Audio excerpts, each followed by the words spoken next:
gusto mong gamitin sa dream house mo, dapat alam mo to. So ito, meron tayo ditong 9 ways na electrical panel at sa gantong 9 ways na electrical panel is kasya dito is 4 na tupol na MCB or miniature circuit breaker. At ang kagandahan sa electrical panel natin, dahil sa mga normal is 8 ways lang at fixed lang siya sa 4 na breakers. Sa atin guys, sa 9 ways, may allot space na siya para kung sakaling gusto nyo mag-upgrade ng mas mataas na ampere, kasyang-kasya siya. Ito nga pala yung 80 amperes natin, ganito yung size na. At ganito naman yung size ng mga 63 ampere. Kaya kasyang-kasya siya kung gagamit kayo ng 9 ways na electrical panel natin. So itong 9 ways natin na electrical panel, gagamit tayo dito ng 4 na MCB. Meron tayong 63 ampere. Meron tayong 32 ampere. Then meron din tayong 20 ampere. At meron tayong 16 ampere. Itong 63 ampere, ito yung mag-serve as main breaker natin. Then ito namang 32 ampere, ito yung kadalasan na ginagamit na breaker para sa aircon. Itong 20 ampere naman, ito yung kadalasan ng breaker na ginagamit para sa outlet. At ito namang 16 ampere para sa ilaw natin. So itong 63 ampere natin as main breaker natin. So from Meralco, gagamit tayo dito ng standard na size ng wire is 14 mm squared or number 6. So by the way guys, ang ginamit pala natin na brand ng electrical wire dito is itong Philplex wire. Dahil itong Philplex wire guys, gawa siya sa 100% pure virgin copper. At pag ito yung ginamit mo, wala kang magiging problema. So ikakabit na natin yung Philplex wire natin na standard size is 14 mm squared or number 6.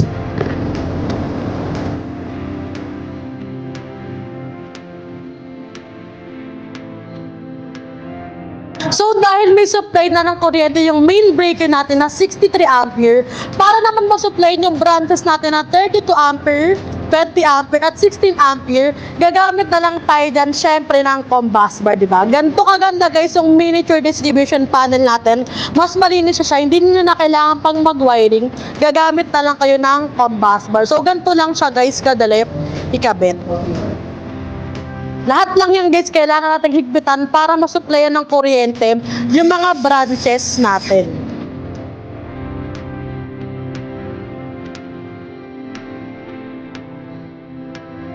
Ganun lang siya kadali guys, lagyan ng compass bar, diba? Mas malinis siyang tignan at mas maayos na dahil compass bar na lang yung ginamit natin. Dahil may supply na ng kuryente yung mga branches natin dahil gumamit tayo ng compass bar. So para naman sa breaker ng ating aircon, itong 32 ampere, ang standard na size ng wire na ginagamit dyan, syempre itong 5.5 for number 10. So by the way guys, ang gamit pa din natin dito na brand ng electrical wire, syempre itong Philplex wire.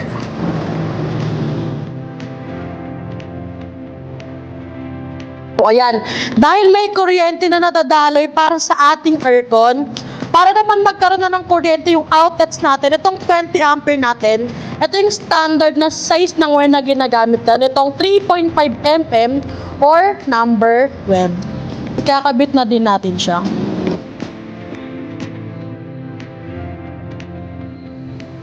Nakabit na natin yung ating wire para sa ating outlet. So, para naman sa ating 16 ampere na breaker, ito yung gagamitin natin para sa breaker ng ating ilaw. So, by the way, ang standard na size ng wire na ginagamit dito is itong 2.0 mm squared or number 14, diba?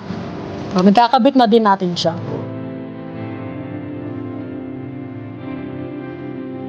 Ang linis na tignan. At mas maganda na siya talaga siya dahil nga modern version na siya ng mga electrical panel. Kung gagamit kayo ng gantong miniature distribution panel, ang pinakamagandang brand ng MCB na gamitin dito or miniature circuit breaker is itong Schneider brand. Ngayon, kung affordable or budget friendly naman yung hanap mo na MCB, pwede ka na dito sa Wixim brand. At ang kagandahan sa atin guys, itong mga electrical panel na pinakita ko is pwede na siyang ma-check out sa ating TikTok shop. I-search nyo lang ang Trend Electrical at makakapag-check out na kayo doon. Kung around Metro Manila naman kayo or malapit na kayo sa Valenzuela, pumunta na lang sa aming store. Located lang kami sa Karohatan, Valenzuela City at malapit lang kami sa SM Valenzuela.